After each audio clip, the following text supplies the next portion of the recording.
So I'm Kirsten Smith. I'm a team manager in the Perth and Kinross Child and Family Support Services, also for the Dundee Child Sexual Exploitation and Abuse, part of the Dundee Family Support Service, and for the Shine Women's Justice Service across Tayside as well. Hi, I'm Sue Stokes and I'm a team manager for the FLIP service, which is Families LinkedIn project, but also the Children and Family Support Service in Dundee. So we're going to talk about the whole family approach to supporting children and families impacted on by substance use. I suppose to give a little bit of context, within Barnardos Tayside services, we first started using a whole family approach within Perth and Kinross services. So just to kind of give you an idea of what that looked like, workers would go and support families as a whole, but also individually one-to-one. That could be within the family's home, it could be within school, it could be within communities, just kind of, what the families wanted. And individually would kind of gain their views and as a whole into creating their own family plans where they would have their own goals around what they wanted that to look like. We gained feedback through that service and from that point have helped that, I suppose, inform where we're at now in using that in Dundee in Sue's FLIP service. So I thought it might be helpful just kind of generally to give an overview of a whole family approach before Sue specifically looks at the FLIP service. So through research and through that feedback, one of the most important things we found is around working collaboratively with families. So that being as a unit, but also as individuals, and that's helping to identify, I guess, their collective needs and goals, but also those individual ones as well. It's providing timely and flexible support as best we can. It's using a holistic approach to support. So considering, especially in Sue's service, kind of substance use within its wider context and addressing the associated needs. So a huge part of that is working across partnerships in order to do that. It's reinforcing existing relationships and making use of individual strengths of the families we work with. Addressing stigma, which we've already talked about, and other barriers to services. And probably something that we found really useful to consider is how we define families as well. So, in order to successfully implement a whole family approach, we need to be thinking kind of wider than just biological ties. We're thinking around, what do those individuals want to be part of their family? And it doesn't have to just be people that are directly related to them. And as I said before, it's about supporting that family as a whole, but also hearing the individual voices of the family and giving that clear definition of a family as well. So I suppose in terms of why we use the whole family approach, kind of already what I've covered, but I think that first point in terms of working in isolation, I think that relates to both organisations and the people we work with as well. So firstly, in terms of organisations, the partnership approach, when we've used this, has been, greatly beneficial. I think linking children and adult services together is a huge part of that. It can be really easy to kind of work in silos, but actually bringing that together has been a huge part of the success, I think, of both the Perth and Kinross service, but also the FLIP service as well. But also in terms of the children and young people, the parents, carers, the families that we support, by working individually, you don't get as much as you do with working with everyone, having everyone kind of feed into creating their own support plans, I suppose. And also when thinking about family in a wider sense, so thinking about how we kind of, the communities as a whole, how do we feed into that as well, instead of kind of just working individually. And I suppose in terms of a model, just the other points that we've got on the slide, because we're using a strengths-based approach, I really feel like it's aligned to human rights, family rights, child rights, gender rights. We're hearing all the voices that are part of that picture. We're recognising equality and diversity, kind of that innate human worth and strength using that approach. I think a huge part as well is, being able to support individual family members without other members needing to be part of it. It's a complete kind of choice and control using that trauma-informed approach. Whoever wants to be part of the process can be. And there doesn't need to, it's not dependent on whole family participation. And I think also in terms of, I know the promise was mentioned earlier, but Gurfec, the promise, even linking with education, for example, and having their views heard through the Shinari indicators and how those voices can then be fed into the work we do as well and helping to inform that. So I will pass on to Sue, who will talk kind of specifically about the FLIP project. Okay, so the FLIP service, Families Linked In project, is a funded service by the Scottish Government Drug Missions money.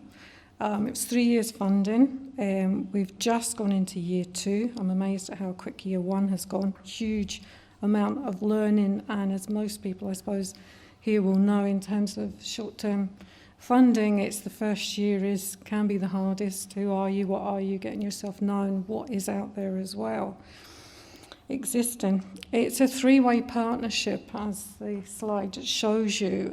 We work very much in partnership from a children and family perspective with Aberlour and TCA, although they're more adult-based, but we've worked with them in Perth as well very successfully. It works, it's a very small team. I'm the team manager. We have a family mentor who is actually the TCA employee, so she brings a wealth of experience of working directly with predominantly women within substance use, her service, part of her service. And we've also got our Aberlour worker who's the development engagement officer, so she again brings a wealth of experience to it. We're heavily supported by volunteers. We have volunteers. We have a volunteer coordinator. We have the luxury of that, I suppose, in the Child and Family Support Service, which benefits the FLIP service in terms of identifying volunteers, and we do rely on them for mentoring and befriending roles as well. We've got an active link in terms of with third sector forums, including ADP, the Alliance in Dundee, which is Partnership Working, Every Child Matters, and Substance Use Managers Group. It is an early intervention service, and when I first got involved in the FLIP service, I wasn't part of the planning for the funding, the strategic part of it, but very much came in before it became operational. I was unsure of how early intervention would really work, and as I say, that first year has been a learning curve, shall we say. In terms of the referrals, we've identified barriers already, as we've spoken about here, about barriers. One of the barriers is the referral service system, which is usually through agencies, so that means social work, that means health, that means education, and we know that's a barrier for people to come directly to us. That's something in year 2 and year 3 that we will proactively explore to break down some of these barriers. In terms of initially referrals, they probably were coming from our colleagues. They were coming from TCA, they were coming from Aberlour, they were coming from frontline sort of substance use services. But many families were down the road a bit, shall I say, in terms of intervention. But what we have found is that a lot of individuals within the family units have gone through, say, detox. They've gone through counselling supports and any other therapeutic supports that have been out there, but they might not have been at the right time for them to be able to benefit from that. So we do find that we are, still looking for other services out there to signpost to and support to engage with as well. Okay, so I'll go on to describe a day in the life of a family mentor. So basically, this one person goes out and she makes contact with the families, and we work on the principle of a family plan. So it's a working tool, it's holistic, it can be used digitally, it can be paper, it can be made into anything you want it to be, that the family want it to be. So when a referral comes in, they identify what they feel that the needs are for that family, hopefully through conversations with family members, but sometimes not. If social worker involved, sometimes that can be what they're looking for in terms of things improving. So we do look at strengths-based. We acknowledge that with the families about helping them to see that they've got a lot of qualities, they've got a lot of strengths within the family unit. As Kirsten said there, it's not about just mum, dad, or mum, children. It is about that extended family frequently. And I suppose, unfortunately, in some ways, but it's realistic, we work with kinship carers, we work with foster carers as well, supporting the children that can be in foster care. So we are supporting a whole range of people. It can be that there are small units of family, or it can be there's extended. There can be good friends of the family. There can be good relationships with agencies as well that the families are involved with. So it is that holistic approach. It's about what we've said here as well. It's a short-term service. It's 6 months. Now, we know immediately, we were like, well, you feel like you're in a system here. Hang on a minute, we've opened it, we've got to do outcomes, we've got to review them, we've got to close it. But these are people's lives. So relationships take, well, let's say for on average 3 months probably, to build trust. These are families that have had loads of agencies involved in their life. You're another person that's come along. So the mentor is having to really use those people's skills, very experienced person, a very good insight into what people are experiencing as well. So we are flexible on it. We know that some of the barriers there are about funding, right? You'll be short term, you've got to meet this criteria. But again, I think there has to be that flexibility around that. So, and the other thing is that we do core work, we do focus work, we can do practical work, emotional work, but we also support with volunteers. They very much come in, say, a parent buddy. It could be supporting someone even just to go for a walk in their community and feel confident and not feel looked at and not feel criticised. It can be going to a local cafe, something maybe they've not done before, had the confidence to do on their own. They've got no friends or family that will do that. And it can also be about with the children as well. It's looking at community assets. It's building on that. We don't have we don't have the facility, the funding or the people to be able to provide everything. But the services that you've richly spoken about, that's where we will tap into and know what's there and support. And we talked about the Women's Hub as well. And it is about knowing, and I think that will be invaluable moving forward as well. But helping people to go to that. Giving them the confidence, holding their hand, that butterfly effect, that's the real practical stuff.